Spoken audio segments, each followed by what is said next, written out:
Skyships over Cashiers.com. Cashiers, North Carolina, the new UFO hotspot. Bringing you investigative reporting, eyewitness accounts, deep throat testimonies, and cosmic messages.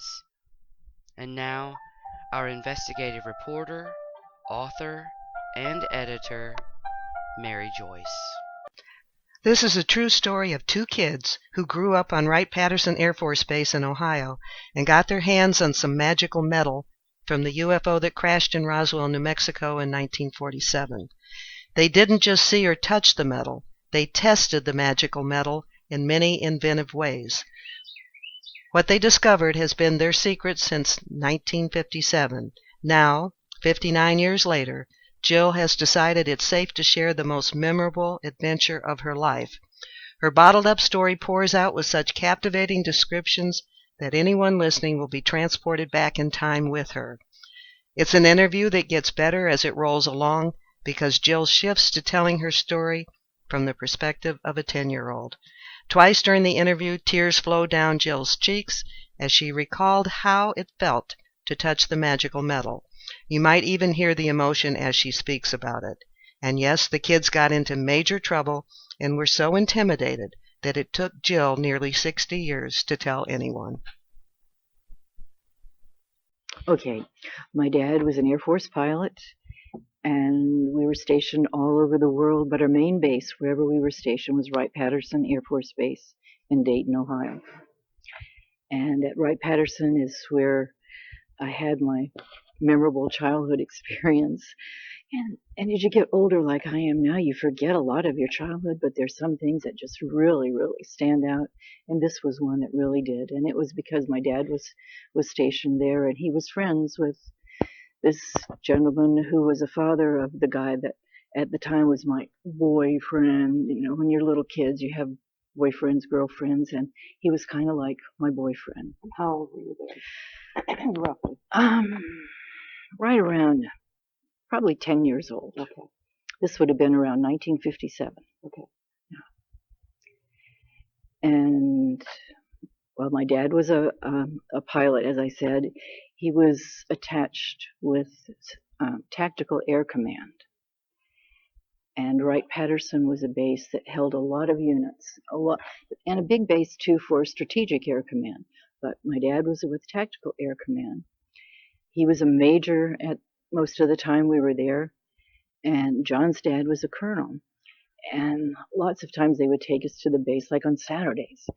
It was kind of what you did in a military family. Your dad would take you to the base on Saturday, and then you could do anything on base you wanted to. You could go to the swimming pool, you could go to the snack bar, you could go to the golf course and the officers club, and they had a good little area for children and teenagers at the officers club. And everybody felt safe because you were on a protected military base. You never thought about anything. And you'd get on the shuttle bus, you'd ride all over. But I thought about my dad. What was strange was here he was. His main building was right in the center of things on the base. John's dad, where he worked, was way off on the other field. It was Wright-Patterson, so there were like two fields, a gigantic air base. Mm-hmm. So my dad was in the hub of everything, which I thought, fitted him. But when we would go on Saturdays with John's dad, and he would take us, and sometimes our dads would go to work first or pick up something, but we never could go in the buildings. It was too strict and private. They never, ever talked about their work to us as children. But I remember one Saturday, John's dad drove us to where he worked, and it was way on the other side of the base where there was hardly anything. And there were just like three hangars, I think it was. And I thought, John's dad is a colonel. He's a higher rank than my dad. How come he has to work way over here out of anything? What does he do? But you couldn't ask. And of course, they wouldn't tell you if they did. The only thing that I remember asking John when his dad was he parked and then he went into the building. And best I remember, there was only like one entrance to this gigantic hangar type building. And he said, well, we could go and peek in, but we can't get out of the car because his dad said, stay in the car, don't get out, don't do anything. He said, but you won't see anything. And I said, why, John? He said, because it's all underground. He has to ride an elevator down. And I thought, well, that's pretty cool. But I still didn't know what kind of a job he had. And only later, as I got older, did I realize he was affiliated with the UFO investigations at Wright-Patterson. He was part of that investigative team. Mm-hmm. But at the time, I didn't know it. Probably at 10 years old, I really didn't even know what a UFO was. I don't think I did either. I mean, how many kids did? Right. I mean, even on a military base. And what I can tell you about John's dad, he was very military. He was very rigid. He was not a friendly type guy with kids. You know how some men are. They can play with kids. He was not a player with kids. He had a real scientific-like mind, real research and nerdy, and John inherited that. John was had a brilliant scientific mind, and I thought he was just like his dad. But what John had is that his dad didn't. He had that playfulness about him. But I just remember the strictness of his dad, and I remember he was much older than my dad. And then what happened when all of this happened, and John's dad, after the fact of this incident, came over to the house and said, you can't tell anybody about this, ever. He said, I could lose my job. Well, I was terrified of the man, so of course I wasn't going to say anything about him. For many, many, many years I didn't.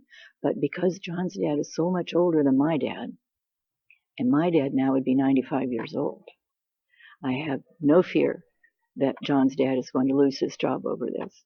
And I know he probably is not still alive. So it's now I feel kind of comfortable to talk about it. And all those other years I wouldn't, because I respected what his dad said. Don't tell. I said I wasn't going to tell. I keep my word. It doesn't matter. I keep my word, so I was not going to tell. But I think it's time now. Okay.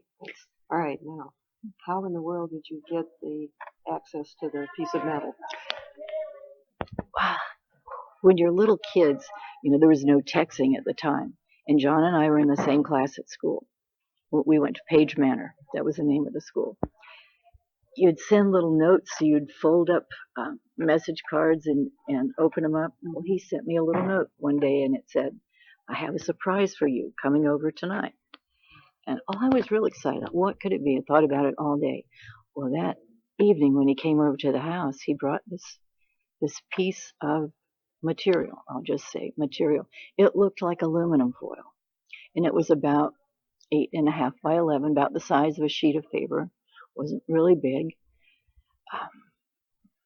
but even though it looked like aluminum foil, it was heavier. It was maybe like 4 or 5 aluminum foil sheets sandwiched together. Would have been about the thickness of it. And I thought, as he was showing it to me, I thought, well, this is kind of nondescript. What is this? But the moment I touched it, and I get chills when I tell you now, because I felt it more than I saw it. When I touched it, I knew that's okay. that there was something extra special about that. So I said, okay, John, what is this? He said, we didn't say hell, but he said, damned if I know. He had found it at the house and sneaked it out because he had been playing with it. He said, now watch this. And he told me to go in the living room and sit on the other side of the living room. And he sat in one chair and I sat on the couch. And he took it and he wadded it up like a little ball. And he threw it at me. And mid-air, as it was coming to me, before it got into my space, it had already reformed back into the 8.5 by 11. And I was like, okay, how did he do that? And then he would say, you try it. And I said, well, sure, I wanted to try. I grabbed that sucker and I was doing like this. I was squeezing it good and I knew it was going to stay that way. And I even spit on it, like this. It's going to stay. I've got it. I've got spitball, Got it. Threw it over to John. Before it got to him in his face, flat again. It lost all of that ball, crinkled up form. It just went back out to its shape again. I thought, he's got something here. This was just, even as a little kid, it just blows your mind to see something like that.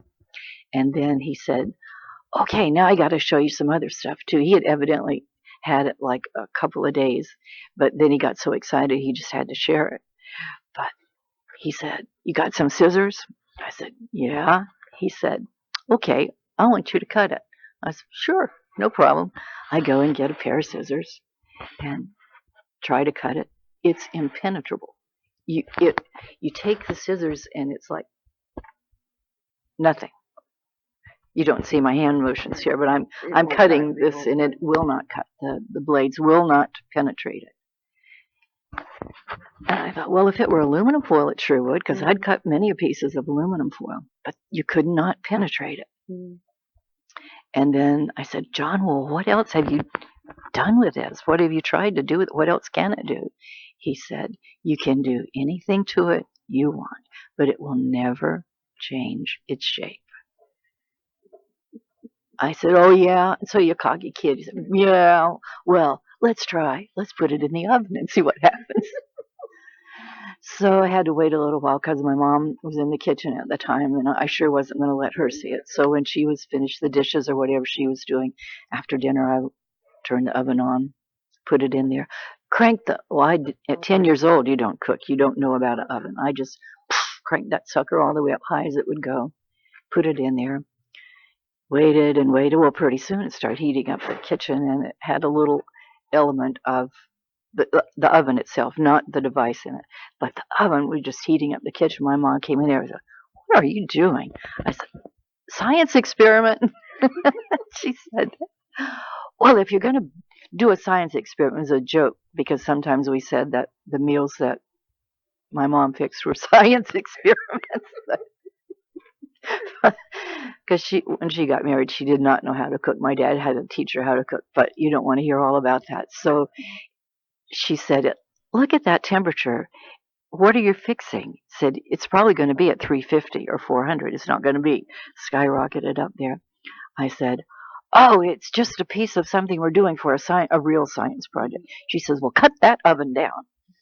So we cut it down and let it stay a little while longer. I don't remember how long, maybe 15 minutes. I'm just estimating. And then opened it up, and I got the mitts to pull it out. Well, I didn't need the mitts. It was not even warm.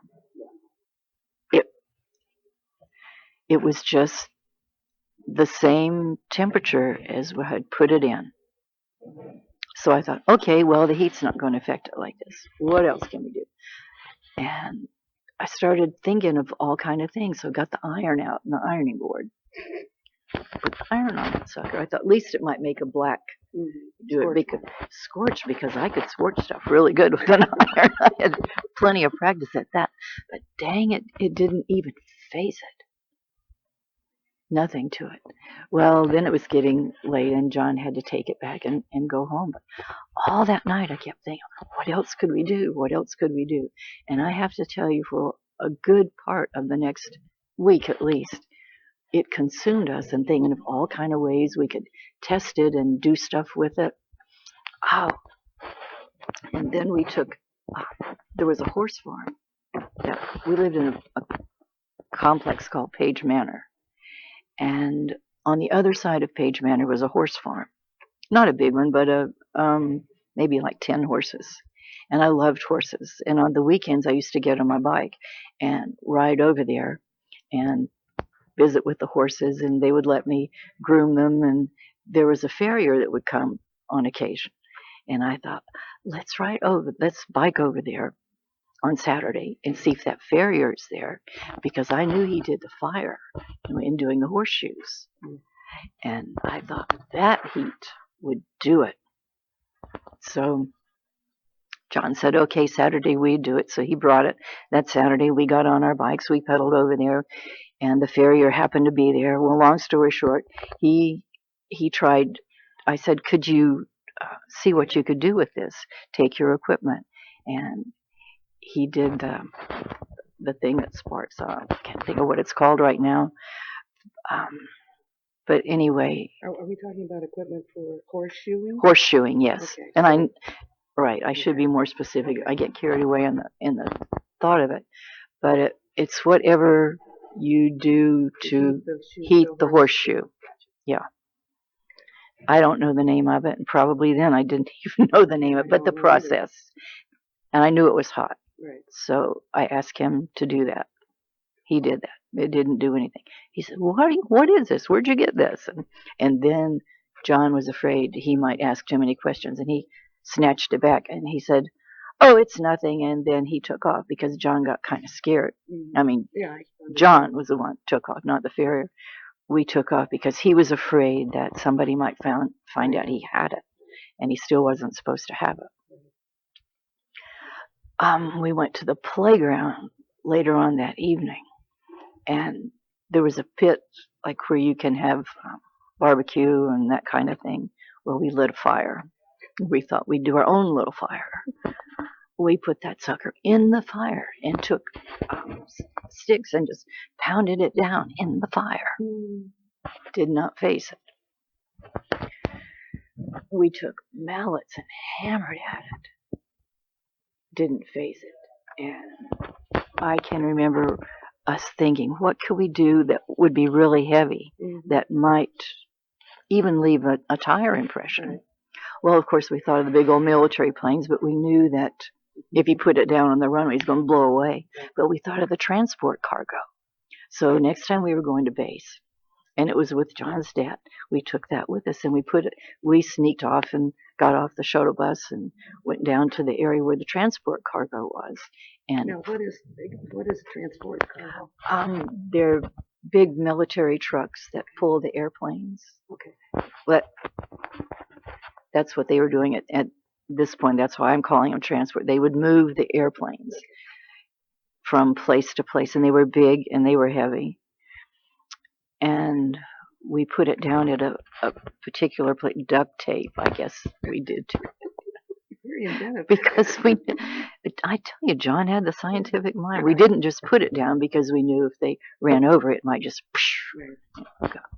Well, it ran over it with wheels on both sides, with tires on both sides, pulling it.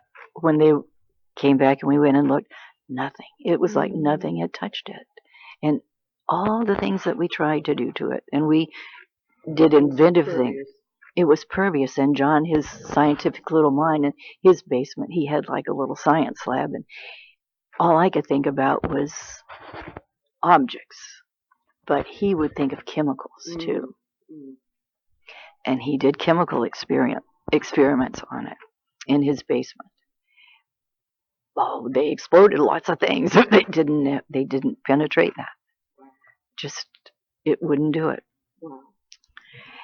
And then I remember this was about the time that some people had televisions. We didn't have one because my dad didn't believe in the idiot box. But I remember seeing a television show of Captain Kangaroo. And they had an ad for Silly Putty on there. I think they called it Silly Putty at the time. It had many names before it became that. And I thought, whoa, that's the coolest thing ever.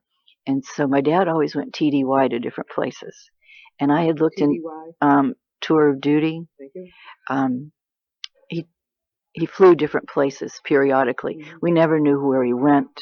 Sometimes we knew when he came back, when he brought us presents like from Singapore or places. We knew that's where he'd been, but he never could tell us. So we looked all over Dayton for Silly Putty and couldn't find it. So I told my dad, I said, next time you go TDY, could you look for some Silly Putty? Not knowing where he was going or whatever. Well, anyway, next time he did, he brought me back a little red egg of Silly Putty. And I had the best time with that. And you played with, you know what it is. You can do anything. You can stretch it. And it stays stretched, and not like the object that John had. You could do something with it, and it would stay that way. And we used to mold it into things or put it on the bottom of chairs, and then people would have to tip over, Well, mean little tricks. But one day, John and I were working on something, and it had to be a Sunday, and we were in the living room floor, and I had the Sunday comics out like this. And I was playing with that silly putty, and I had it just like in a ball right here by my arm. And then I leaned down like this to read the funnies, and I can almost remember the movement and looking and then pulling my arm up, and the silly putty was attached to my arm. But on the other side was the imprint of those comics in full color. And John looked at that, and he said, "Oh my gosh," he says, "I got to have some silly putty." Well, none to be found still in Dayton, but I could tell he wanted that really bad. So next day in school, he said, "You want to trade?"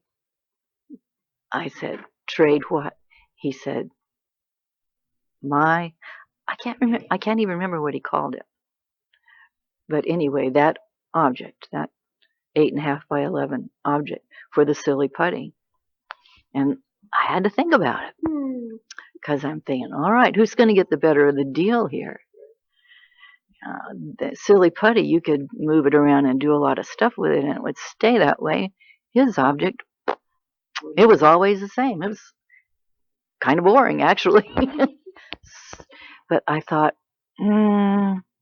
But then I remembered the feel of it, and then I remembered just that feeling, and I thought, yeah, I want to trade, because I want to do some more things with that maybe I wasn't even going to talk to John about, because I was thinking of things not just hitting and trying to penetrate, but in my own childish way, yes. So we made the trade. And one thing I remember about it, when I had the object all to myself then, was I put it in my bicycle basket, and I can't remember what I was going to do with it, but it was late evening, and I was bicycling, and we had street lights in the complex where we lived. The way the lights hit it, it was like they don't come down and bounce off, or they don't come down and shine on it. They penetrated. Now, force couldn't penetrate, water, heat, anything. Light. It was like the light would come to it, and it would like absorb it. But it came back out. And I wasn't even going to experiment with that. It went into it like this. Did it come out the other side? No, same side. It was, here it is in my basket like this, about the same size as the basket. And just pedaling down the road, the street lights hitting it, and the light coming, and it hit it like up here at the upper end, and then it would come like that and penetrate like it was being absorbed, and then the light would come out like the bottom, if it were like a page of paper. Like, one edge of the paper yes, to the other edge. From one edge to the other. Very good, Mary Joyce, very good. Wow. And then I thought, there are lots of things that this could do, if I could only think about what to do with them. And so my mind started going crazy. Until the next night. Here comes John with his dad.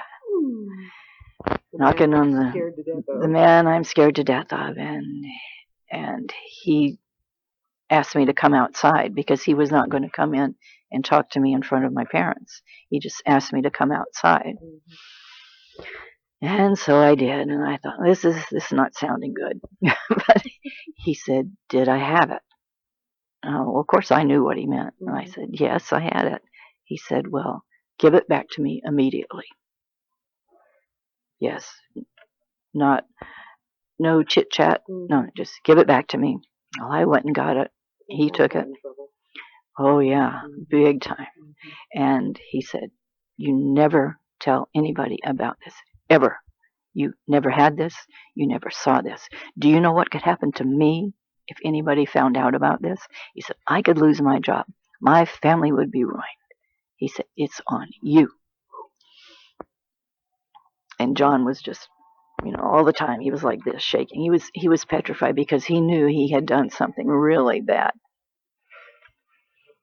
And that was the end of my experience with it. That's quite a story. But I was terrified to tell anybody forever and ever until now I know. That fear thing. Wow. Mm-hmm.